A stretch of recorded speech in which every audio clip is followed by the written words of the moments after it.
সবাইকে জয় যিশু ইমানুয়েল। আশা করি যিশু খ্রিস্টের আশীর্বাদে, যিশু খ্রিস্টের অনুগ্রহে সবাই ভালো আছেন, সুস্থ আছেন। আমিও ভালো আছি, সুস্থ আছি। আপনি যদি প্রতিদিন ঈশ্বরের বাক্য শুনতে চান তাহলে চ্যানেলকে সাবস্ক্রাইব করে আমাদের সঙ্গে থাকুন। জয় যিশু। আজকে যে প্রচারের নাম টপিক পবিত্র আত্মার ফল। পবিত্র আত্মার ফল। পবিত্র আত্মা এমন একটা জিনিস, এমন একটা ঈশ্বরের দেওয়া আত্মা। ঈশ্বরের নিজে এখানে রয়েছেন। পবিত্র আত্মা মানে হচ্ছে ঈশ্বরের আত্মা। পবিত্র আত্মা আমাদের বেস্ট ফ্রেন্ড, আমাদের জাগতিকভাবে বন্ধু, আমাদের বান্ধব যারা আছে, আত্মীয় স্বজন সবাই আমাদেরকে ছেড়ে যেতে পারে, বাট পবিত্র আত্মা ছেড়ে যাবে না। ঈশ্বরের আত্মা আপনাকে ছেড়ে যাবে না। আমেন। তাই আপনার চলার পথে, আপনার সমস্ত কাজের ক্ষেত্রে, আপনার আচরণের ক্ষেত্রে সমস্ত কিছু যেন পবিত্র আত্মার দিয়ে হয়, এবং যে আপনি যে পেয়েছেন আপনার বেস্ট ফ্রেন্ড, এটার মধ্য দিয়ে যেন হয়।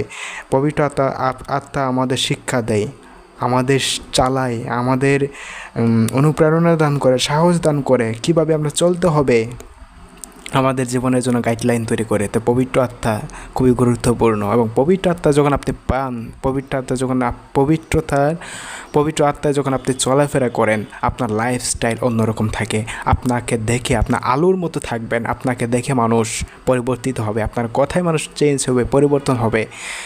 পবিত্র আত্মার ফল। পবিত্র আত্মা যখন সে নিজে যিশুকে অস্বীকার করেছে 3 বার যিশুকে ক্রুশে দেওয়ার আগে, কিন্তু যখন সে পবিত্র আত্মাকে যখন পেয়েছে, সে সবার সামনে, সবার হাজার হাজার মানুষের সামনে সে প্রচার করেছে যে তোমরা খুনি। এই হচ্ছে পবিত্র আত্মার ফল। যে পবিত্র আত্মার ফল মানুষকে ঘেঁটে তুলে, মানুষকে পরিবর্তন করে, মানুষের হৃদয়ে গিয়ে আঘাত করে। পবিত্র আত্মার শক্তি এবং পবিত্র আত্মা দিয়ে আসলে আমরা দেখি মেইন বিষয় আজকে যে পবিত্র আত্মার ফল কেমন। পবিত্র আত্মা এবং শয়তানের আত্মা একসাথে এক হতে পারে না। যদি আপনার হৃদয়ে যদি আপনি শয়তানের আত্মাকে দেন, তাহলে সেখানে পবিত্র আত্মা থাকে না। এবং আবার যদি আপনি পবিত্র আত্মাকে আপনার হৃদয়ে স্থান দেন, তাহলে আবার শয়তানের আত্মা সেখানে থাকে না। তা আমরা কীভাবে বুঝবো আমাদের মধ্যে পবিত্র আত্মা রয়েছে? কিভাবে বুঝবো আমরা যে আমাদের মধ্যে শয়তানের আত্মা রয়েছে? প্রথমে আমরা দেখি শয়তানের আত্মার মধ্যে কে আছে। শয়তানের আত্মার মধ্যে আমরা বাইবেল দেখি, গালাতীয় 5 অধ্যায় 19 পদ, 19, 20, 21 পদ পর্যন্ত আমরা পাঠ করি। আবার মাংসের কাজে সকল প্রকাশ আছে, সেগুলো এই বেশ্যাগমন, অশুচিতা, স্বৈরিতা, প্রতিমা পূজা, কুহুক, নানা প্রকার শত্রুতা, বিবাদ, ঈর্ষা, রাগ, প্রতিযোগিতা, বিচ্ছিন্নতা, দলভেদ, মাৎসর্য, মন্তব্য, রঙ্গরস ও তৎসদৃশ অন্য দোষ এসব হয়ে থাকে। শয়তানের আত্মার মধ্যে প্রতিমা পূজা থাকে, নানা প্রকার শত্রুতা থাকে, ঘৃণা থাকে, রাগ থাকে, হিংসা থাকে। এটা হচ্ছে শয়তানের আত্মা। কিন্তু আর পবিত্র আত্মার ফল হচ্ছে প্রেম, আনন্দ, শান্তি, দীর্ঘ সহিষ্ণুতা, মাধুর্য, মঙ্গল ভাব, বিশ্বস্ততা ইত্যাদি ইত্যাদি ইত্যাদি।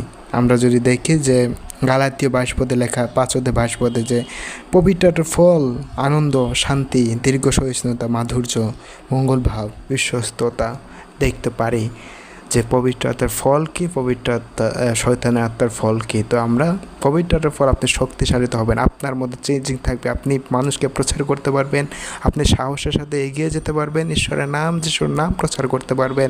আপনি প্রার্থনা করলে রোগী সুস্থ হবে, আপনি প্রার্থনা করলে মানুষ ইন্সপায়ার হবে, আপনি ঈশ্বরের বাক্য বললে মানুষ পরিবর্তন হবে। আমেন।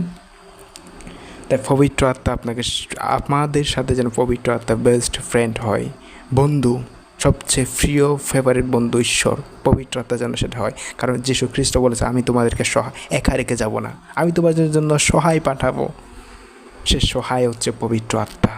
Amen, hallelujah. যিশুর প্রতিজ্ঞা তিনি দিয়েছেন, আমাদের জন্য একটা সহায় দিয়েছেন, গাইডলাইনার দিয়েছেন, টিচার দিয়েছেন, যেটা আমাদেরকে জীবনকে সবসময় টিচিং করে, আমাদের ভালো মন্দ সব কিছু বোঝার আমাদেরকে গাইডলাইন করে, সে পবিত্র আত্মা। করন্থীয় পুস্তকে লেখা আছে, আমাদের দেহ হচ্ছে পবিত্র আত্মার থাকবার ঘর। তো আমাদের দেহকে যেন আমরা পবিত্র রাখি, আমাদের দেহকে, মনকে যেন, হৃদয়কে যেন পবিত্র আত্মা যেন এসে থাকতে পারে, বাস করতে পারে, সেভাবে যেন আমরা ক্লিন রাখি, যিশুর সাথে যেন চলাফেরা করি, তাহলে আমাদের আলোতে থাকবে, পবিত্র আত্মা থাকবে। Amen, hallelujah. জয় যিশু।